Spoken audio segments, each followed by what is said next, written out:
My parents stripped my name from the skyscraper blueprints I spent 5 years of my youth drawing. Then they threw me out into a blizzard, cursing me as a useless parasite. However, they forgot a basic architectural rule stating that if you remove the most critical foundation brick, the whole magnificent castle collapses at your feet. 10 years later, I returned not to apologize, but to buy back the ruins they called a legacy for the lowest price imaginable. My name is Harper Sterling, and until tonight, I thought that name meant something. I was 24 years old, standing on the precipice of what was supposed to be the greatest night of my life.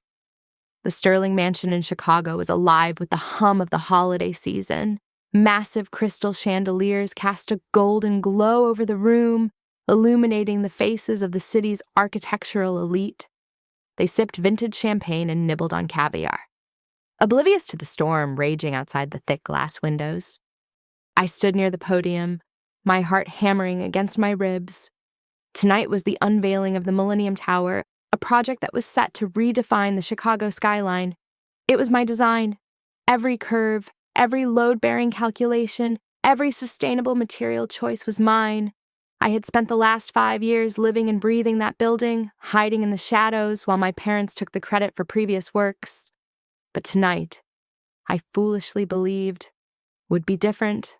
My father, Richard, stepped up to the microphone, his tuxedo immaculate. My mother, Catherine, stood by his side, a vision in emerald silk. They looked like royalty. "Ladies and gentlemen," Richard's voice boomed, silencing the room. "We are thrilled to present the future of Sterling Architects, the lead architect for the Millennium Tower. Our son, Julian Sterling." The applause was thunderous. The room spun. I felt the blood drain from my face as Julian stepped onto the stage, waving with a smug arrogance that made my stomach turn. He had never drawn a single sketch for this project. He spent his days sleeping off hangovers and his nights gambling away the family fortune. I waited until the applause died down and dragged my parents into the private study off the main hall. The heavy oak doors shut out the music, creating a suffocating silence. I slammed my portfolio onto the mahogany desk. You can't do this," I said, my voice shaking with a mixture of rage and grief. "These are my designs. Julian doesn't even know how to calculate the wind load on the spire. He will kill people." Catherine looked at me with an expression of pure boredom. She reached out and picked up the original vellum drawings, the ones I had labored over until my fingers bled. With a swift, precise motion, she tore them in half. "Stop being so dramatic!" "Harper," she said, dropping the shredded paper onto the floor. "It is ugly. You should be happy for your brother instead of letting your jealousy consume you." "Jealousy?" I gasped. "I am the architect. He is a fraud." Richard moved faster than I expected. His hand connected with my cheek with a sharp crack. The force of the slap knocked me back against the bookshelf. My face burned, but the coldness in his eyes hurt far more. "You are a tool," Richard spat. "You exist to support this family, not to shine. Julian is the heir. You are just background noise." A flash of light caught my eye. Julian was standing in the corner, holding his phone up. He was recording me. "Look at her." Julian laughed, the sound grating and cruel, crying like a little baby because Mommy and Daddy didn't give her a trophy. "The guys are going to love this." "You are sick," I whispered. "We are done with you," Catherine declared, dusting off her hands as if I were a speck of dirt. "You are a failure of this bloodline. We cannot have your hysteria ruining our reputation. Get out," Richard ordered. What I asked, confused. "Leave this house," he said. "Now." They marched me through the kitchen and out the back service entrance. My suitcase, hastily packed by a maid who wouldn't meet my eyes, was already sitting in the snow. The Chicago winter was brutal. The wind howled, cutting through my thin evening dress like a knife. Richard opened the door and pointed a trembling finger toward the bottom of the garden, where an old, rotting gardening shed stood sagging under the weight of the snow. "Go live in that rat hole if you want a roof over your head," Richard sneered. or get out of here completely. If I see you near the main house, I will call the police. But it is 10 degrees below zero, I stammered, wrapping my arms around myself. Then you better start running to keep warm. Julian jeered from behind them. The heavy door slammed shut, the lock clicking with a finality that echoed in the freezing air. I stood alone in the dark. I looked at the shed. It was a death trap, infested with mold and freezing drafts. Then I looked at the heavy iron gates leading to the street. I grabbed my suitcase. My hand was already numb. I checked my small clutch purse. I had exactly $50 in cash and a single silver USB drive hidden in the lining. It contained encrypted backups of everything I had ever created. It was all I had left. I turned my back on the shed and walked toward the gate. The snow was up to my ankles, soaking my shoes instantly. As I reached the street, I looked back one last time. Through the large bay window of the ballroom, I could see the golden light. I saw my parents raising a toast, laughing, accepting praise for my work. They looked so warm. They looked so happy. I stepped out into the blizzard, the cold biting into my bones, and walked into the darkness without looking back. The first few weeks were a blur of survival instincts I did not know I possessed. I slept in a rusted sedan I managed to buy for $300 after pawning a diamond earring I had forgotten was in my ear that night.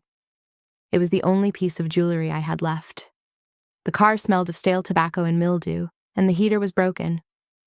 I parked in the back corners of 24-hour superstores, curling up in the back seat under a pile of thrift store blankets while the Chicago wind rattled the frame. Every time a pair of headlights swept across the windows, my heart hammered against my ribs.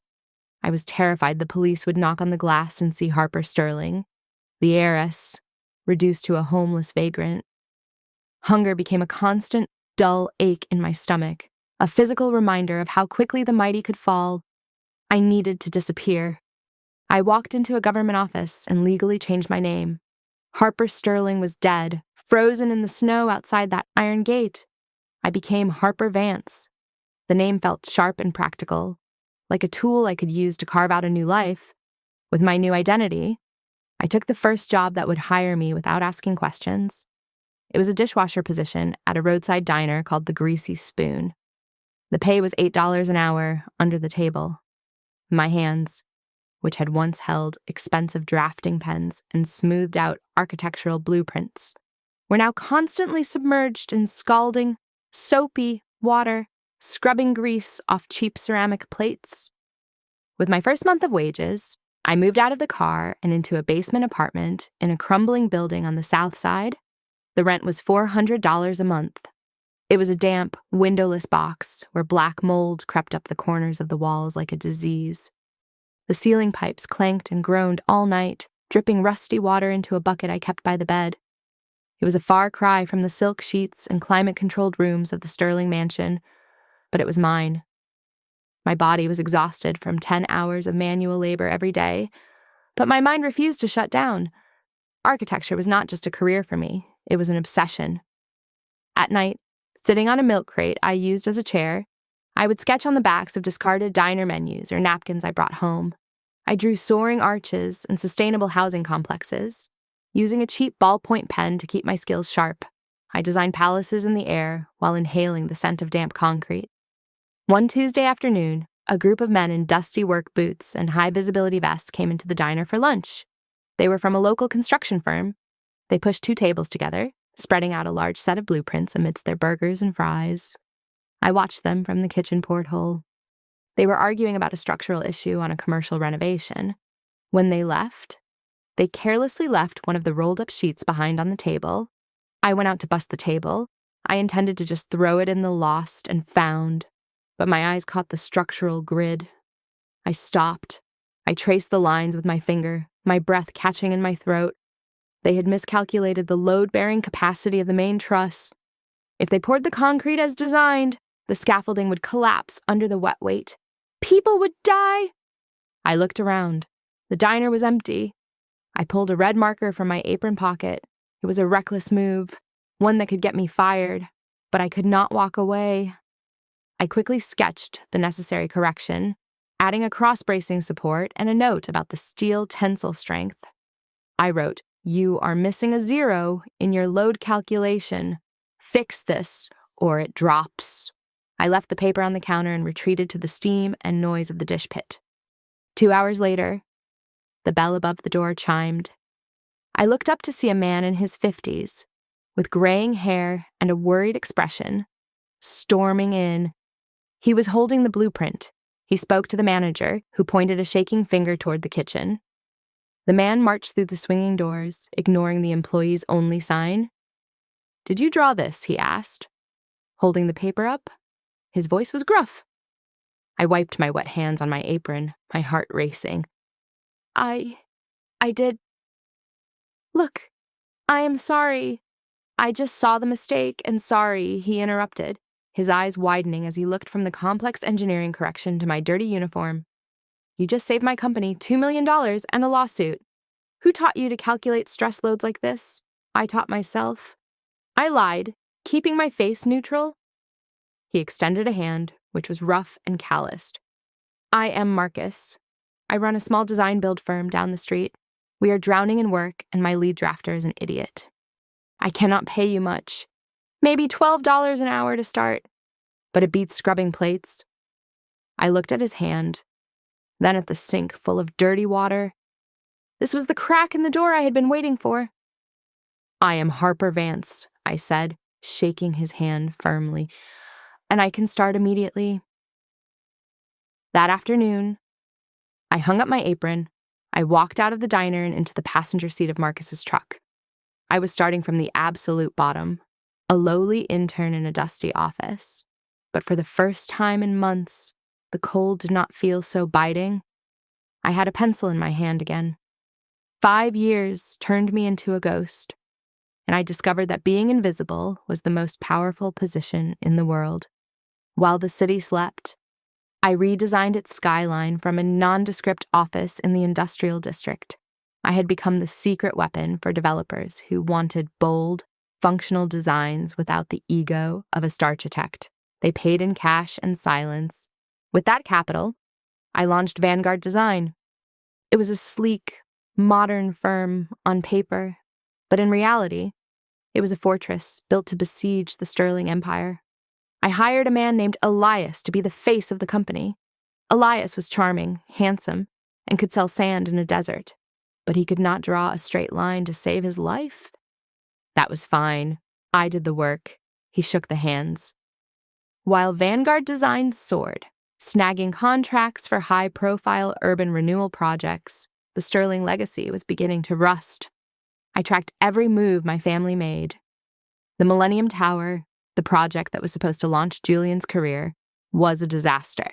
It was 2 years behind schedule and 30% over budget due to constant structural revisions.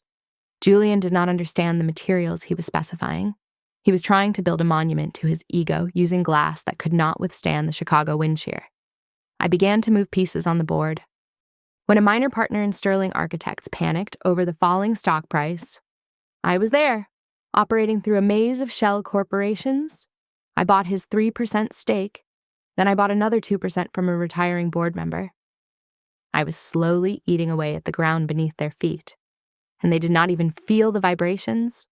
I also courted the people my parents had always turned their noses up at. I drank cheap beer with the heads of the Steelworkers Union and discussed logistics with concrete suppliers in dusty trailers. Richard and Catherine Sterling viewed these people as the help, but I knew they were the backbone of the industry. When materials ran short in the city, Vanguard Design got the first shipment because I knew the name of the supplier's daughter. Sterling Architects got put on a 6-month waiting list. Julian made it easy for me. The pressure of pretending to be a genius was cracking him. He was a regular feature in the tabloids, stumbling out of nightclubs at 4 a.m. with models and questionable white powder on his lapel. It is just exhaustion," my mother told a reporter on the local news, her smile tight and brittle. "Julian works so hard for the city." I laughed as I watched the broadcast from my penthouse office. They were still protecting him. They blamed the economy, the contractors, and the ungrateful public. They would never admit their golden boy was rotten. The final blow of this phase came with the harbor renovation project. It was a government contract worth $200 million. Sterling Architects needed this win to cover the massive debts from the Millennium Tower debacle. They threw a lavish gala to woo the city council, presenting a flashy, impractical design that looked like a spaceship. Vanguard Design took a different approach. I submitted a proposal that focused on community integration, green energy, and historical preservation. It was practical, beautiful, and under budget. On the day of the announcement, I sat in my office, listening to the live stream. The contract for the harbor renovation is awarded to, the councilwoman announced, pausing for effect, Vanguard Design. My phone buzzed immediately. It was a contact inside the Sterling office. You should have seen it. The text read, Richard threw a chair through the conference room window. I walked to the window of my office and looked out at the city. I had taken their prize. Now I owned a significant chunk of their debt, and I had the loyalty of the labor force they depended on. The foundation was crumbling, just as I predicted. It was time to tighten the screws. The envelope arrived on a rainy Tuesday evening.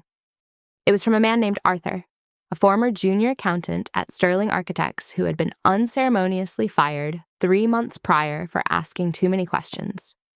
We met in a dimly lit diner on the outskirts of the city, far from the prying eyes of the architectural elite. He slid a flash drive across the greasy table, his hands shaking so badly that he spilled coffee on the formica. They are moving money, Arthur whispered, looking over his shoulder. Your father's emptying the employee pension fund to cover the losses on the Millennium Tower. It is a Ponzi scheme. Harper, if the feds find out. I took the drive. This was the first thread of the sweater I was about to unravel. I did not stop there. I hired a forensic accountant and a private investigator, a man named Silas who used to work for the FBI. I paid them $20,000 upfront to dig into the deepest, darkest corners of the Sterling family finances. I wanted to know where every cent went. 2 weeks later, Silas called me to his office. The air was thick with cigarette smoke. He tossed a file onto his desk, his face grim. You better sit down for this, Silas said. It is worse than embezzlement. I opened the file. My eyes scanned the documents, and my breath hitched. There were loans, massive high-risk loans totaling $15 million, taken out 10 years ago. They were subprime business loans, the kind that destroy you if you miss a payment. And there, at the bottom of the documents, was the borrower's signature, Harper Sterling. I stared at the ink. It was a perfect replica of my signature, dated from when I was just 14 years old. They forged my name, I said, my voice barely a whisper. They set this up a decade ago. Silas nodded. It is a firewall. If the company goes belly up, the primary debtor listed on the toxic assets is you, not Richard, not Catherine, and certainly not Julian. They plan to let the company crash, file for bankruptcy, and let the creditors come after you while they retired to the Cayman Islands with the stolen pension money. I felt a cold, metallic rage settle in my chest. They had not just thrown me out, they had turned me into their scapegoat before I'd even finished high school. I wanted to scream, to drive to the mansion and shatter every window, but I forced myself to breathe. Anger was a waste of energy. Strategy was the only way forward. They think they have a scapegoat, I said, closing the file, but they just gave me the weapon to kill them. I began my counterattack the next morning. I contacted the 3 major banks holding these toxic loans. I did not call as Harper Sterling, the victim. I called as Harper Vance, the CEO of Vanguard Holdings, a mysterious investment firm with excellent liquidity. I offered to buy the non-performing debt from the banks for 60 cents on the dollar. The banks, terrified of a total default, eagerly agreed. Within 48 hours, I owned my family's debt. I was no longer the victim, I was the creditor. I instructed my legal team to tighten the screws. We sent notices demanding immediate repayment of interest or the seizure of collateral. I heard through the grapevine that panic had set in at the Sterling mansion. They could not understand why the banks had suddenly turned aggressive Then, Julian handed me the final nail for the coffin. It happened at 2 a.m. on a Saturday. My phone buzzed with a message from Silas. Check the live feed. I opened my laptop. Silas had hacked into the traffic camera system near the downtown club district. The grainy black and white footage showed Julian's bright red sports car swerving across the center line and smashing head-on into a delivery van. I watched as Julian stumbled out of the wreckage, clearly intoxicated, barely able to stand. 10 minutes later, a black sedan pulled up. My father stepped out. He did not check on the injured van driver. Instead, he pulled the only witness, a homeless man who had seen the whole thing, into the shadows. Silas's drone, hovering silently above, captured the audio and video in high definition. Here is $10,000. Richard's voice was clear on the recording as he shoved a thick envelope into the witness's jacket. You saw nothing. My son was not driving. Do you understand? I sat back in my chair, watching the video on a loop. They were using company funds, stolen pension money to bribe a witness and cover up a felony DUI. I got them. I whispered to the empty room. I saved the video to 3 separate encrypted servers. I had the financial fraud, the forgery, and now, undeniable proof of criminal obstruction of justice. The trap was set. All I had to do was wait for them to walk right into the center of it. The conference room at Sterling Architects was a place where I used to hide under the table as a child, coloring in my sketchbooks while my father yelled at contractors. Now, the room smelled of stale coffee and fear.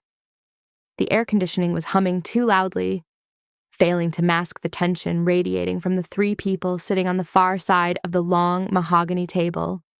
Richard, Catherine, and Julian looked haggard.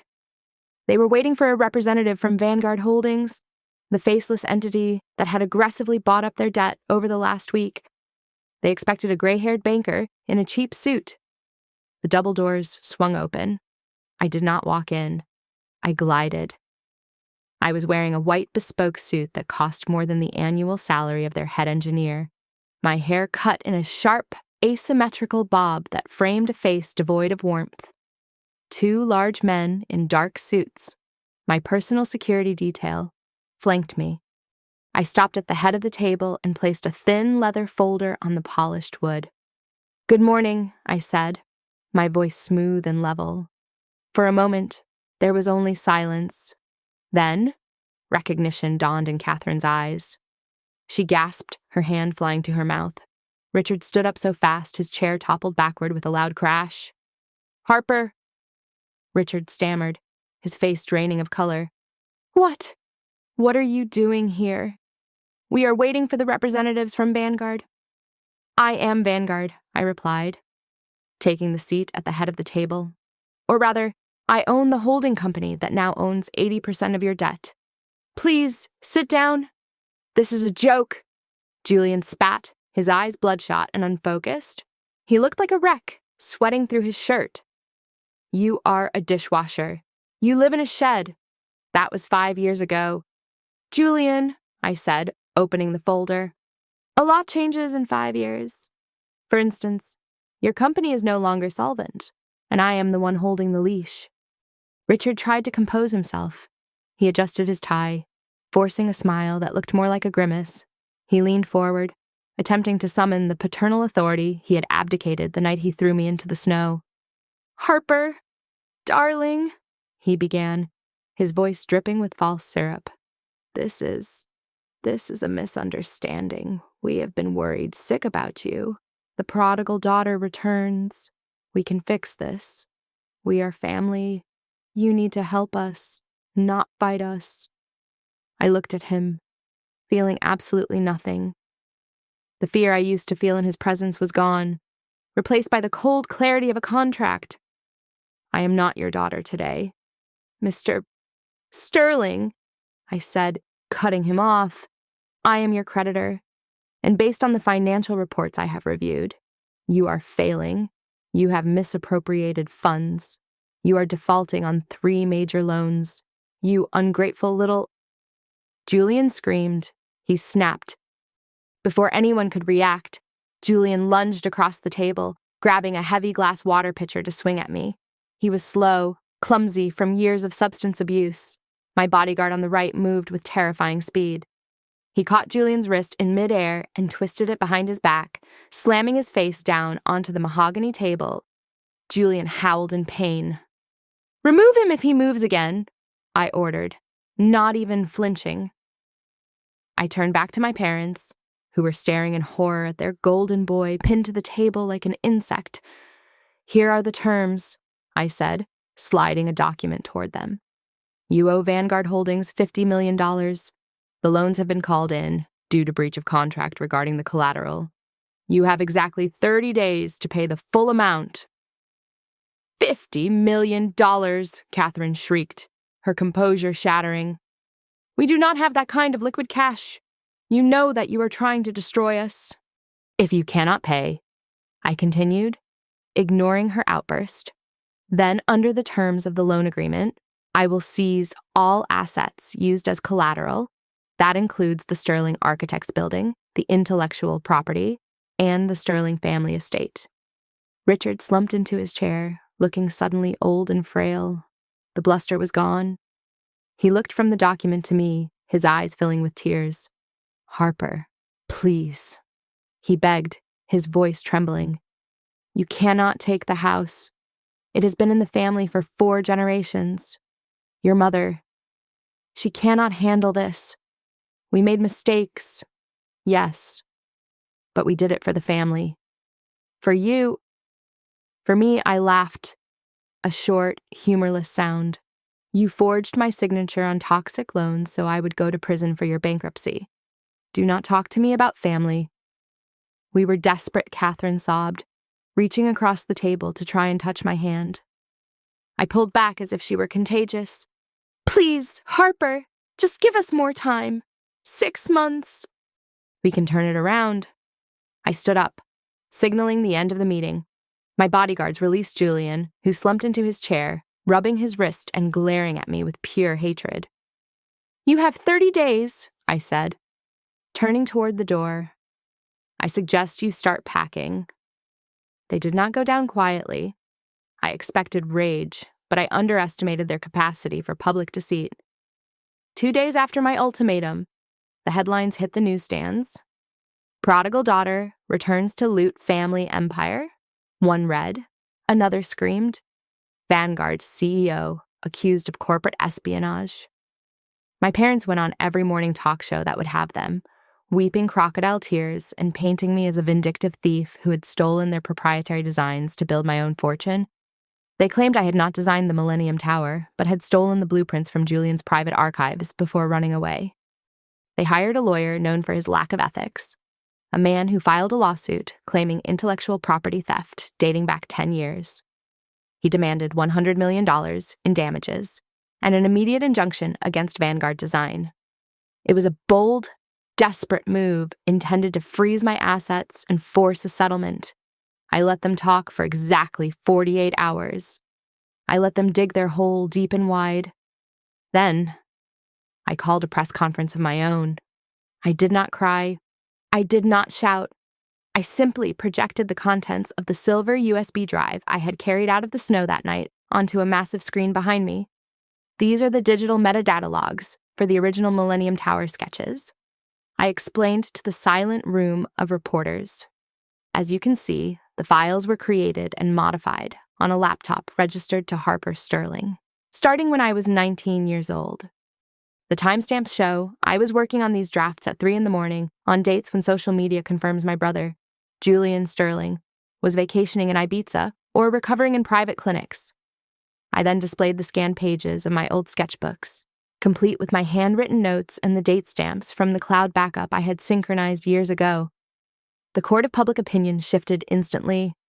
The internet sleuths went to work, piecing together the timeline and exposing the Sterling's lies. The hashtag Sterling fraud began to trend globally. The narrative flipped from a family tragedy to a story of greedy parents exploiting their talented daughter. The financial fallout was immediate and catastrophic. The remaining investors in Sterling Architects, terrified of being associated with such a toxic brand, pulled their funding. The company's stock, already shaky, plummeted 90% in a single afternoon. In the midst of the chaos, Julian panicked. He realized the ship was not just sinking, but was already underwater. Through my surveillance network, I learned that he had set up a secret meeting with the CEO of Apex Construction, our biggest rival. He intended to sell the confidential client list and upcoming bid data of Sterling Architects for a quick cash payout to fund his escape to South America. I could have stopped him before the meeting, but I wanted the noose to be tight. I let the meeting happen. My private investigator recorded the entire transaction from a booth in the hotel bar. As soon as Julian accepted the briefcase of cash, I sent the video file anonymously to the entire board of directors of Sterling Architects. Within an hour, the board convened an emergency meeting and voted to strip Julian of all titles. They contacted the district attorney, and by evening, Julian was not on a plane to Brazil, but in a holding cell, charged with corporate espionage and fraud. My parents were left alone in their echoing mansion. In a final, pathetic attempt to liquidate assets, Catherine began selling her jewelry. I received a report from a local pawnbroker that a woman matching her description had come in trying to sell a diamond necklace, a family heirloom that she had once told me would never leave her neck.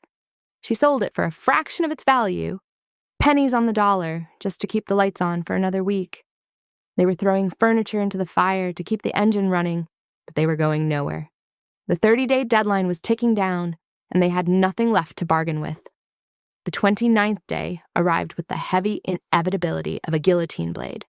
My legal team was poised to initiate the foreclosure proceedings the moment the clock struck midnight, but my parents were not content to wait for the executioner. At 8 a.m, the sophisticated monitoring software I had installed on the Sterling accounts triggered a red alert. Richard and Catherine were attempting to wire the remaining liquid assets, roughly $200,000, to an offshore account in the Cayman Islands. It was a clumsy, panicked attempt to hide the last crumbs of their fortune before I could seize it. I did not panic. I had anticipated this. Within the hour, my lead attorney was standing before a federal judge with an emergency motion. We presented the wire transfer attempt alongside the smoking gun I had held in reserve the forensic analysis of the loan documents from 10 years ago, proving they had forged my signature. The judge was appalled. By noon, he had issued an emergency asset freeze on every account associated with the Sterling name. But he went a step further. Citing the attempted wire transfer as clear evidence of a flight risk, the court ordered Richard and Catherine to surrender their passports immediately. They were trapped in the city they used to rule, with no money and no way out. That afternoon, my phone buzzed. It was a text from a number I had deleted 5 years ago. It read simply, "The coffee shop on Elm. Please. Just us." I decided to go. I wanted to look them in the eye one last time before the end. The coffee shop was a small, dusty place where I used to study during high school, a place they had always called dirty and low class. Now, they sat in a corner booth, looking small and gray against the peeling wallpaper. Catherine's hands were trembling as she held her cup. Richard looked at the table, unable to meet my gaze. I sat down without ordering anything. "You have 5 minutes," I said. "Harper," Catherine started, her voice cracking. We didn't know what else to do." "You have to understand." "I understand perfectly," I replied, my voice cold and sharp. "You tried to steal the last of the money and run." Richard looked up, his eyes rimmed with red. "It was never about the money, Harper. It was about the legacy. Julian. He is not strong like you. He never had the vision. We knew that." I stared at him, stunned by the admission. "You knew? We knew he couldn't carry the company," Richard admitted, his voice a hoarse whisper. "But he is the son. The name had to pass to him. That is how it works. We did what we had to do to protect the family reputation. We needed you to be the safety net.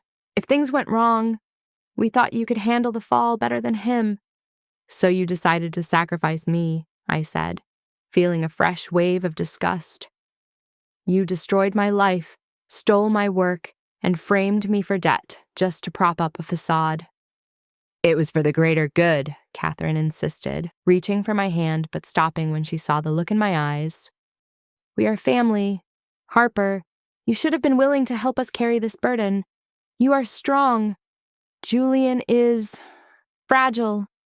The sterling reputation, I mused, leaning back. That is what you were protecting.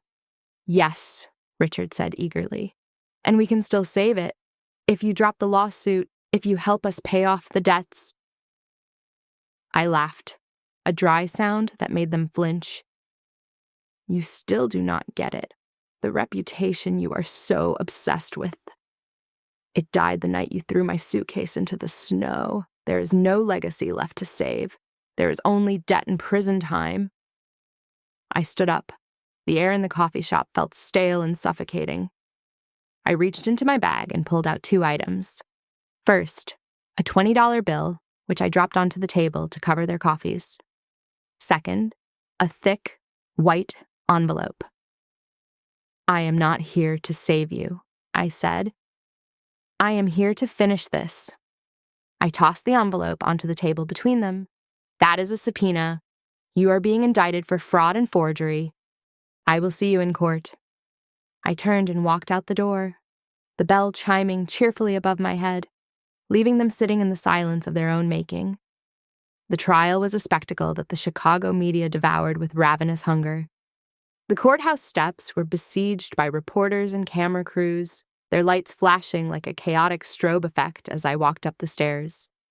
Inside, the courtroom was packed to capacity.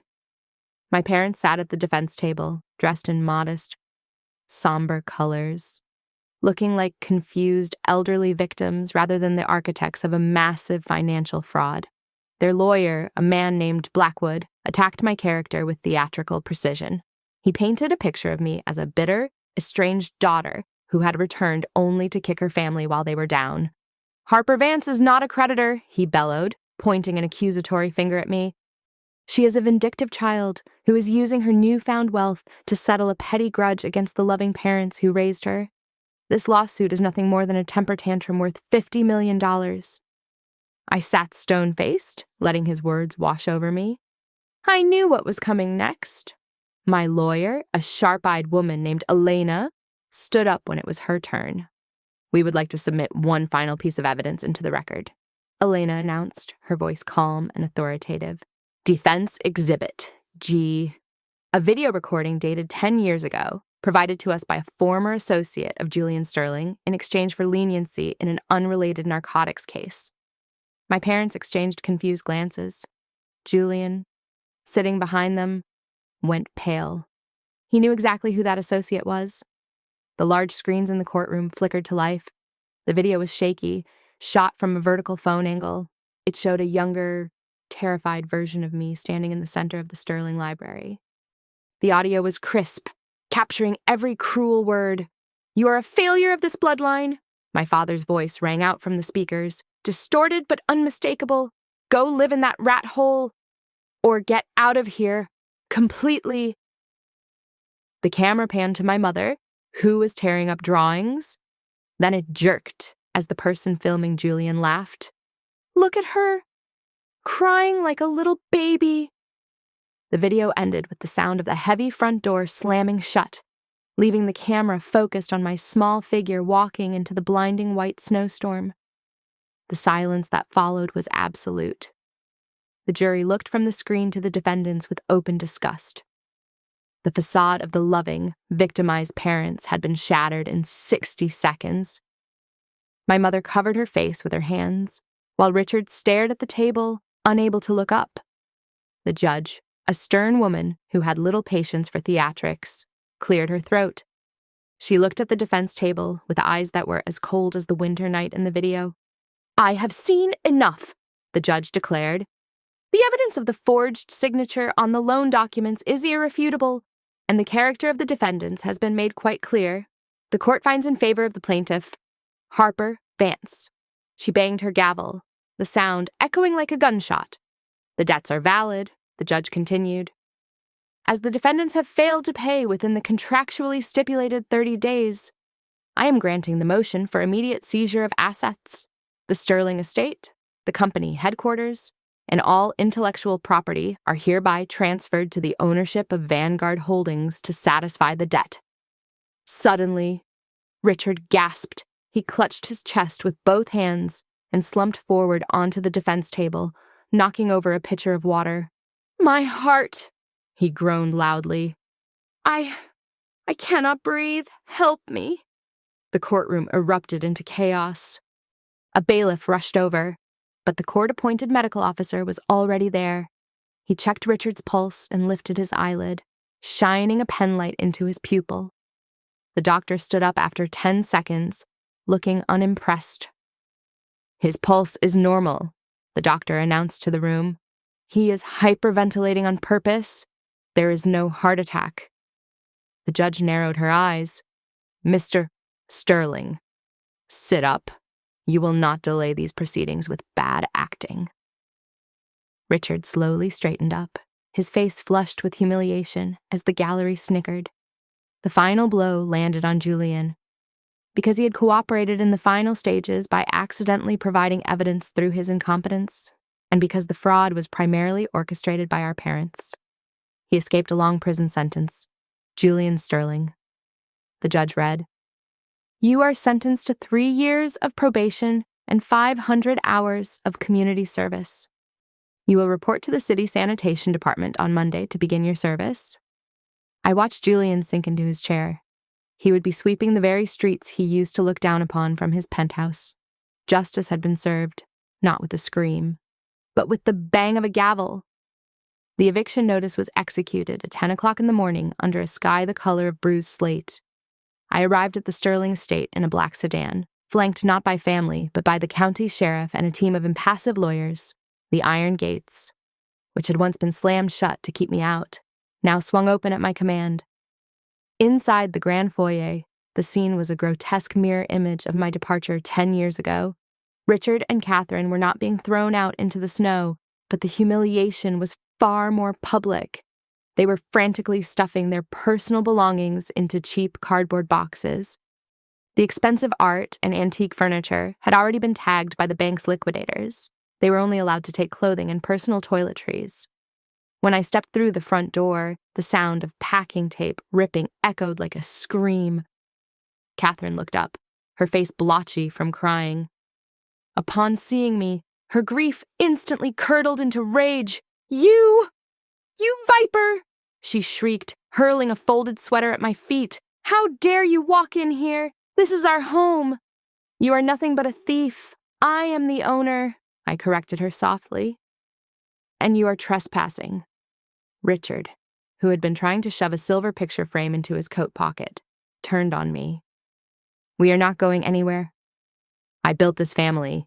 You cannot just kick us to the curb like garbage. You did it to me," I reminded him. "The only difference is that I'm letting you take a coat." He lunged toward me, but the sheriff stepped in, his hand resting on his holster. "Mr. Sterling, you need to step back. The court order is final. You have 5 minutes to vacate the premises, or you will be arrested for trespassing." They dragged their feet, screaming obscenities until the very end. Richard grabbed the doorframe, refusing to let go, shouting about his rights and his legacy. 2 deputies had to physically pry his fingers loose and escort him down the marble steps. Outside, the flashbulbs of the paparazzi erupted. The neighbors, the same ones who had watched silently from their windows the night I was exiled, now stood on their lawns, witnessing the fall of the House of Sterling. I watched through the window as my parents were led away, looking small and defeated, their curses lost in the wind. Silence reclaimed the house. It was a heavy, dusty silence. I walked through the empty rooms, my heels clicking on the hardwood floors. The house felt smaller than I remembered. It was no longer a palace. It was just a structure of wood and stone, stripped of its power. I made my way to my father's private study. The heavy oak desk was gone, but the wall safe remained. I had the combination. He had used his own birthday, a date he considered the most important day in history. I spun the dial and pulled the heavy door open. Inside, Amidst a pile of worthless stock certificates lay a worn leather notebook. My breath hitched. It was my old design diary, the one I had kept when I was 14. They had told me they burned it the night I left, claiming my work was trash. I opened the pages. There were my sketches, my early concepts for sustainable urban living. And there, in the margins, were notes in Julian's handwriting. They had not burned it. They had kept it in the vault so Julian could mine it for ideas whenever his own imagination ran dry. They had stolen my past to build his future. I walked over to the fireplace in the living room. The gas logs were cold. But I struck a match. I held the notebook over the flame. For a moment, I hesitated. This book was the only proof of my early genius. But then I realized I did not need proof of what I had been. I knew who I was. I dropped the book onto the grate. The leather curled and blackened, the pages turning to ash. I watched until the last ember died out. I walked out the back door into the garden. The snow had melted, revealing the brown, dormant grass. In the distance stood the rotting gardening shed where they had told me to live. A construction crew was already waiting by the fence, their bulldozers idling. "Ms." Vance the foreman asked, tipping his hard hat. "What are the instructions?" I pointed to the high brick wall that separated the main garden from the servants' quarters and the shed. The wall that had defined the boundary between their luxury and my poverty. "Tear it down," I said. "Tear it all down." I stood on the 85th floor of the newly christened Vance Architecture Tower, looking down at the sprawling grid of Chicago. The city looked like a circuit board of golden light from this height. It was quiet up here, a silence that felt earned rather than imposed. My phone buzzed on the glass desk with a final report from my private investigator. I picked it up and read the conclusion of the Sterling saga. Richard and Catherine were currently living in a 2-room rental in a crumbling suburb on the edge of the industrial district. They were surviving on a state pension that amounted to $1,200 a month. The report noted that the neighbors frequently complained about their shouting matches. They spent their days blaming each other for their misfortune, trapped in a cycle of bitterness and poverty. They had lost their audience, and without an audience, their performance of superiority was pathetic. As for Julian, the universe had delivered a form of poetic justice that was almost too perfect. He had been assigned community service as part of his plea deal, but after his probation ended, he had no skills and a criminal record. He was now working for the city's sanitation department. The brother who had once laughed at me for washing dishes was now sweeping the subway platforms at 3 a.m, cleaning up the filth of the city he used to think he owned. I placed the folder in the shredder. I realized I had no desire to hunt them down any further. I did not need to ruin them because they had already ruined themselves. Their punishment was not prison. It was the mundane, invisible mediocrity they had always despised. They had to wake up every day and be nobody.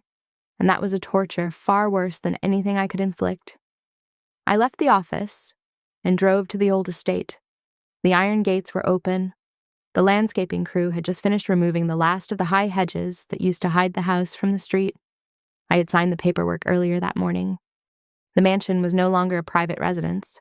It was now the Vance Center for Emerging Architects. It was a scholarship program and housing facility for talented young designers from low-income backgrounds, kids who had the vision but not the bank account. The opening ceremony was simple. Dozens of students were already moving their drafting tables into the grand ballroom. I walked up to the podium set up on the front lawn. Architecture is not about exclusion, I told the crowd of bright-eyed students. It is about building foundations that last. Do not let anyone tell you that you do not belong in this world. You are the builders of the future. As the students applauded, a movement caught my eye near the edge of the property. I looked past the crowd and saw a solitary figure standing by the old oak tree. It was a woman in a frayed gray coat, her face lined with premature age. It was Catherine. She was watching the celebration, watching strangers live in the house she had sacrificed her daughter to keep. She looked at me, and for a second, our eyes met. There was no anger left in her gaze, only a hollow, crushing regret. She realized she was a stranger to my success. She pulled her coat tighter and turned away, walking alone down the long, cold road. I did not call out to her. I turned my back on the ghost of my past and smiled at the students. That evening, I drove home. I did not live in a palace. I lived in a restored brownstone in a quiet neighborhood, a place filled with warmth, real plants, and furniture I had chosen myself.